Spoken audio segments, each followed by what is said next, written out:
네, 태풍 피해를 줄이기 위해서는 뭐가 필요한지 전문가와 함께 보다 자세하게 알아보겠습니다. 이번엔 기상 분야와 방재 분야 전문가 두 분을 함께 모셨습니다. 먼저 한국형 수치 예보 모델 개발 사업단의 최인진 박사님 나오셨고요. 안녕하세요. 네, 안녕하세요. 정창삼 인덕대 토목환경공학과 교수님도 모셨습니다. 어서 오세요. 반갑습니다. 이 태풍 타파로 인해서 큰 피해가 우려되고 있고요. 이제부터 좀 최대 고비가 되겠는데, 네네.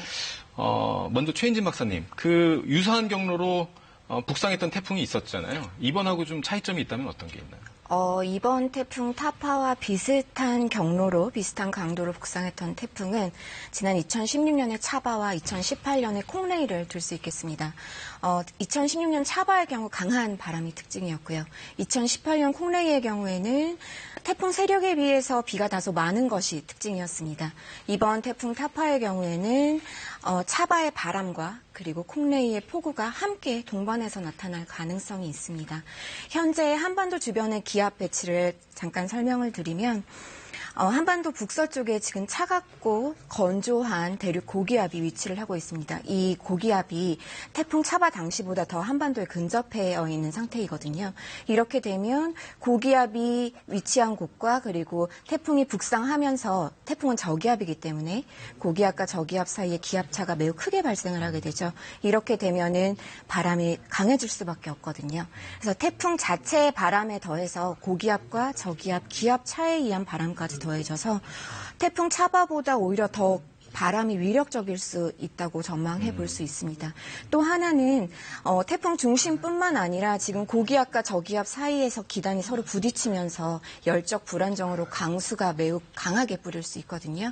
이 부분 또한 태풍 중심뿐만 아니라 북서쪽에 있는 서울, 경기 남부 쪽에 있는 분들도 주의를 하셔야 할 것 같습니다. 네. 이번 태풍 타파는 특히 이제 말씀하셨지만 바람도 있지만 막대한 비를 뿌릴 걸로 이렇게 예상이 되고 있는데 이게 네. 우리가 흔히 얘기하는 그 가을 태풍의 특징인가요? 가을 태풍의 특징을 잠깐 말씀을 드리면 일단 가을 태풍은 발생 해역의 해수면 온도가 굉장히 높기 때문에 잘 발달할 수 있습니다. 열적 조건이 갖추어져 있다고 볼 수가 있겠고요. 그리고 한반도 부근에서 북태평양 고기압이 다소 물러나면서 이제 고기압의 가장자리로 따라 이동하는 태풍의 이동 통로가 열릴 가능성이 높습니다. 가장 큰 특징으로 말씀을 드리면 앞서도 말씀을 드렸지만 차가운 대륙 고기압과 그리고 태풍이 몰고 오는 고온 다습한 공기가 서로 부딪히게 되면서 이제 강한 비구름대를 형성하고 그리고 폭우를 내릴 수 있다는 점이죠. 그래서 한반도에서 역대급 피해를 냈던 태풍의 대부분이 아마 가을 태풍이었을 겁니다. 이번 타파 같은 경우에는 일단 태풍이 근접하기 전에 태풍 수렴대에서 벌써 강수를 많이 뿌리고 있었습니다. 그리고 그 태풍 중심 자체도 지금 비를 많이 가지고 있거든요. 그래서 비구름의 폭이 상당히 넓겠고요. 강한 강수 강도도 사실은 문제이지만 강수 지속 시간이 매우 지속되는 것이 위험한 요소 중에 하나라고 말씀드리고 싶습니다. 얼마나 오래 비를 뿌리느냐라는 네. 거죠. 이번 태풍 타파 같은 경우 이제 진로에 따라서 피해 지역이 좀 달라질 수 있잖아요. 근데 네. 지금 예측 진로를 봤을 때는 어느 지역이 가장 좀 위험하다 이렇게 보십니까? 네, 사실 앞으로 태풍의 예상 진로가 크게 변동될 가능성은 희박해 보입니다. 이미 전향을 하였고 그 중위도의 편서풍태를 타고 그대로 빠르게 이동할 것이기 때문에요. 지금의 예측대로라면 태풍의 길목에 있는 제주 서귀포, 부산, 울산, 포항을 비롯한 영남 지방이 매우 위험하겠고요. 그리고 태풍의 방향을 바로 맞는 저기압성 바람을 바로 맞게 되는 태백산맥 동해안 쪽이 강풍과 폭우가 동반될 수 있는 위험한 지역이라고 말씀을 드릴 수 있겠습니다. 이번에는 정창삼 교수님께 좀 여쭤보겠습니다. 폭우가 예상되는 지역에서는 어떤 피해가 이번에 좀 가장 우려가 될까요? 앞서 최 박사님이 말씀하신 것처럼 이미 태풍과 한랭 기단이 만나서 전선을 형성하고 있습니다. 그래서 가장 우려되는 피해는 비에 의한 피해라고 할 수 있겠죠. 네. 그래서 내수 침수와 범람 위험이 가장 위험하다고 할 수 있습니다. 특히 국지성 호우가 보편화되고 있습니다. 예전 통계와 대비해서 이미 2배 이상 국지성 호우의 발생 빈도가 늘어나고 있습니다. 그래서 저희가 볼 때는 이 지역은 비가 적게 오는 것 같지만 바로 인근 10km, 20km 지역에서는 2배, 3배가 나는 편차의 비를 뿌릴 수 있다는 게 저희가 가장 위험한 부분이라고 할 수 있습니다. 그래서 저희가 우려하는 지역은 부산의 수영강이라든가 온천천, 그리고 또 울산의 태화강, 그리고 포항의 형산강이라든가 이미 2018년 콩레이 때 피해를 많이 봤던 지역이죠. 영덕의 50천 이런 지역이 더 위험하고요. 그리고 또 저녁 이 강우가 저희들이 생각하기에 저녁 시간에 집중됩니다. 그래서 주변 상황을 인지 못하는 상황에서 발생될 수 있기 때문에 더욱더 주의가 필요한 상황입니다. 네. 중소 하천변에서는 이제 특히 침수 피해를 우려하고 있는데 특히 그런 지역에서는 좀 주의해야 될 점이 있다면 어떤 게 있을까요? 예, 이미 하천변의 범람은 예상이 되고 있고요. 그리고 내수 침수도 많이 예상이 되고 있습니다. 그래서 지금 태풍이 오기까지 저희가 아직 조금 시간이 남은 것 같습니다. 그래서 반지하에 거주하시는 분들이나 아니면 지하 주차장 그리고 하천변에 주차된 차량 같은 것들을 미리 안전한 지대로 옮기시는 것들이 중요할 것 같습니다. 그리고 또 여름 내내 하수구에 냄새 방지를 위해서 하수 배수구에 어떤 덮개 같은 것들을 올려놓으신 게 있으면 그것을 미리 치우셔서 침수에 미리 대비하시는 과정이 중요하실 것 같습니다. 2016년이죠. 3년 전 그때 그 태풍 차바 때 특히 울산에서 피해가 컸었는데요. 그 당시와 비교하면 지금은 좀 어떻습니까? 저는 유사하거나 더 큰 피해가 예상된다고 할 수 있는데요. 차바 때 저희가 총 300mm의 비가 왔지만 그 당시에 시간당 강수 기록을 보면 135mm 정도로 역대 우리나라 2위 정도의 기록을 발생했습니다. 사실 그 당시에 조금만 비가 더 오게 됐다면 제가 볼 때는 태화강이 범람했을 거라고 생각을 하고 있는데요. 이미 이번 태풍은 오키나와에서 100mm 이상의 시간당 강수를 보여주고 있습니다. 그래서 저희 나라에 도착했을 때 이 강수가 시간당 100mm 이상 발생된다고 하면 큰 피해가 예상된다고 할 수 있습니다. 최인진 박사님, 그 연안 도시에서는 지금 해수 범람이 굉장히 우려되고 있는 상황인데 특히 좀 안타까운 게 만조 시각하고 겹쳐서 더 큰 피해가 우려된다고 해요. 네. 어떻습니까? 상세 만조 시각을 말씀을 드리면 제주도는 아마 오늘 오후가 될 것 같고요. 그리고 남해 서부는 오늘 밤, 남해 동부는 오늘 자정 무렵, 그리고 동해안은 내일 새벽 즈음으로 보고 있습니다. 공교롭게도 태풍이 근접하는 시기와 굉장히 맞물려 있습니다. 지금 파도가 한 최대 10m까지 칠 것으로 예상을 하고 있거든요. 그래서 매우 높은 물결이 이제 해안가나 방파제를 덮칠 수 있으니까 유의하셔야 하겠습니다. 네. 태풍이 비를 먼저 쏟아붓고 이제 접근을 하면 이게 빗물이 좀 바다로 잘 빠지지 않는다면서요? 네, 그렇습니다. 일단 태풍은 강한 저기압이라고 말씀을 드릴 수가 있겠는데요. 강한 저기압 아래에 있는 해수면은 주변보다 상승을 하게 됩니다. 간단하게 말씀을 드리면 주변의 기압이 1000헥토파스칼이라고 봤을 때 태풍의 중심 기압을 970이라고 보면 이제 주변에서는 1000헥토파스칼의 힘으로 해수면을 누르게 되는데 태풍 중심에서는 30헥토파스칼만큼 누르는 힘이 적게 되는 것이죠. 그러면서 해수면 온도가 상승하게 됩니다. 특히 이번 같은 경우에는 지금 태풍 전면 수렴대에서 비를 매우 많이 뿌린 상태이고 그리고 비구름 때도 꽤 강하게 형성이 되어 있어서 폭우가 예상되고 있기 때문에 이 태풍이 해수면이 상승된 바닷물을 몰고 해안가로 접근을 했을 때 그 내륙에서 왔던 빗물이 빠져나가지 못해서 위험할 가능성이 매우 높다고 할 수 있겠습니다. 네. 정 교수님, 이번 태풍은 비태풍이라고 했는데 생각보다도 바람이 굉장히 강해요. 예. 부산 같은 경우에는 이제 고층 건물이 많아서 좀 우려가 많이 되는데 어떻게 대비하는 게 좋을까요? 사실 빌딩풍 해운대 지역의 빌딩들이 밀집해 있는데요. 빌딩풍이 이미 2018년에 문제가 된 적이 있습니다. 그때 크레인의 어떤 파편으로 인해서 고층 빌딩의 유리창이 한 1100장 정도 깨지는 그런 문제가 발생했습니다. 그리고 바람이 초속 30m 정도 되면 건물도 흔들리게 되는데요.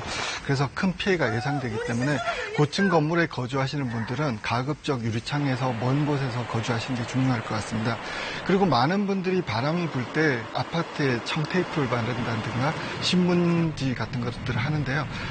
효과가 없는 건 아닙니다. 이건 왜냐하면 저희가 2차 피해를 막기 위한 거지만 그것보다 중요한 건 뭐냐면 대부분의 유리 파손은 바람이 불면서 창틀 사이에 이격에 의해서 흔들림이 가중되면서 파괴가 일어나거든요. 그래서 시간이 있으시거나 위험한 공간 같은 경우는 창문이 흔들리지 않도록 문틈 사이를 메꿔주시는 그런 작업이 필요할 것 같습니다. 그리고 혹시 주변에 태양광과 같은 신재생 에너지 시설들이 있는 곳은 더욱더 주의가 필요하다고 할 수 있겠습니다. 교수님, 많은 사람들이 자신이 사는 곳은 굉장히 안전하다 이렇게 생각들을 많이 하시는데 이번 태풍으로 인한 비바람이 설계 기준을 초과할 것 같다 뭐 이런 얘기가 있더라고요. 이게 무슨 얘기인가요? 재해는 항상 저희 동네는 괜찮겠지, 나는 안전하겠지, 이런 의식을 가지고 있기 때문에 발생을 하는데요. 이번 태풍을 보면 행정안전부나 지자체에서 폭우에 대해서 방제 성능 목표라는 걸 설정해서 방제에 대비하고 있습니다. 네. 예를 들어서 보면 부산 지역은 시간당 85mm, 울산 지역은 시간당 75mm로 설정을 하고 있습니다. 근데 지금 본 태풍을 보시면 이미 오키나와에서 시간당 100mm 이상을 부어주고 있습니다. 그러면 제가 판단할 때는 이번에는 분명히 부산이나 울산 이런 해안 지역에서 피해가 발생할 걸로 예상이 됩니다. 그러니까 반드시 저희가 피해가 발생된다라는 걸 생각하시고 대비하시는 것이 좋을 것 같습니다. 네.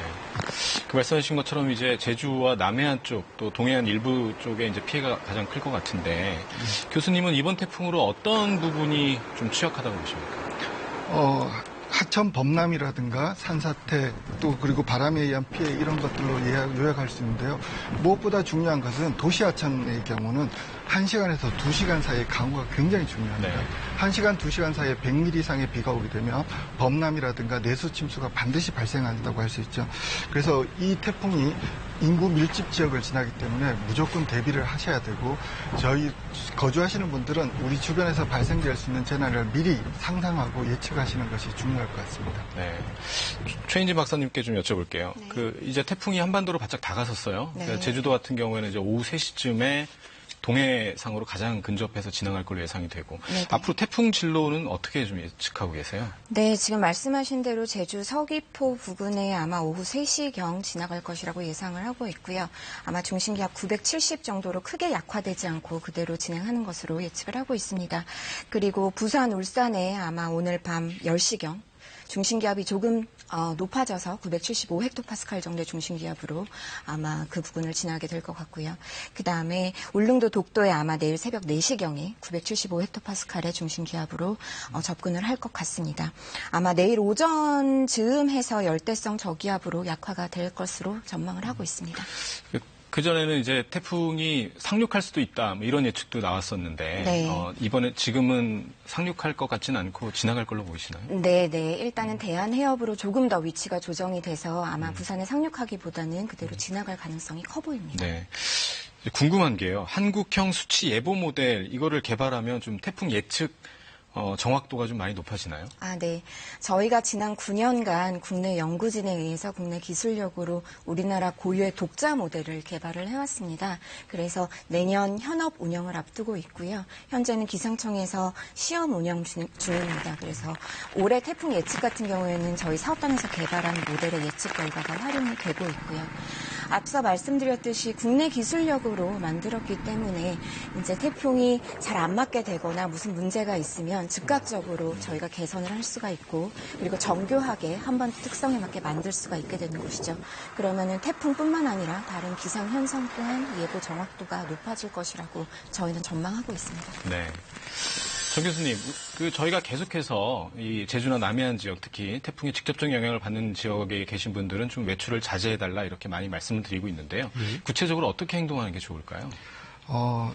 대부분 댁에 머무르시는 것이 가장 안전하다고 하는 것이 맞습니다. 왜냐하면 이동을 하시게 되면 2차 피해 발생이 됩니다. 예를 들어서 보면 강풍에 의해서 어떤 간판이라든가 유리 같은 파편에 의해서 피해를 입거나, 아니면 침수 지역을 지나다가 감전 같은 사고에 발생하게 되겠죠. 특히 본 태풍의 지금 시간대를 보면 야간 시간대이기 때문에 저희들이 집에 머무르시는 것이 가장 중요합니다. 그리고 재난의 관점에서 보면 항상 저희들이 재난 전문가들이 하는 말이 있습니다. 항상 재난에 대비하고 재난이 왔을 때 준비된 듯이 대응을 하는 것이 중요합니다. 그래서 여러분들께서 발생 가능한 재난을 미리 상상을 하시고, 이런 우리 집 주변에서 재난이 일어나면 나는 어떻게 하지, 어디로 대피해야 될지, 이런 것들을 미리 숙지하시는 것이 중요하다고 생각합니다. 지금 상황 같은 경우에는 외출을 자제하고 밖에 나가지 않는 게 좋을지, 아니면 시설물이라든가 이런 걸 좀 대비하시는 게 좋을지, 이런 시점에 대해서도 좀 시청자분들이 궁금하실 것 같아요. 제가 판단할 때는 지금의 시점은, 골든타임은 지금이라고 생각을 합니다. 왜냐하면은 오후 늦어지게 되면 그때는 이미 태풍이 다가오게 되고요. 네. 그래서 지금 하시는 게 중요할 것 같습니다. 네. 최인진 박사님께도 여쭤볼게요. 시청자분들의 안전을 위해서 좀 마지막으로 당부하고 싶으신 말씀 있으시면 해주시죠. 네, 아무리 강조해도 지나치지 않을 것 같습니다. 일단 외출을 자제하시고 댁에서 재난방송 지켜보시면서 태풍의 영향권에서 벗어날 때까지 조금 기다리셨다가 외출을 하시는 것이 좋을 것 같습니다. 네, 두 분 말씀 잘 들었습니다. 고맙습니다.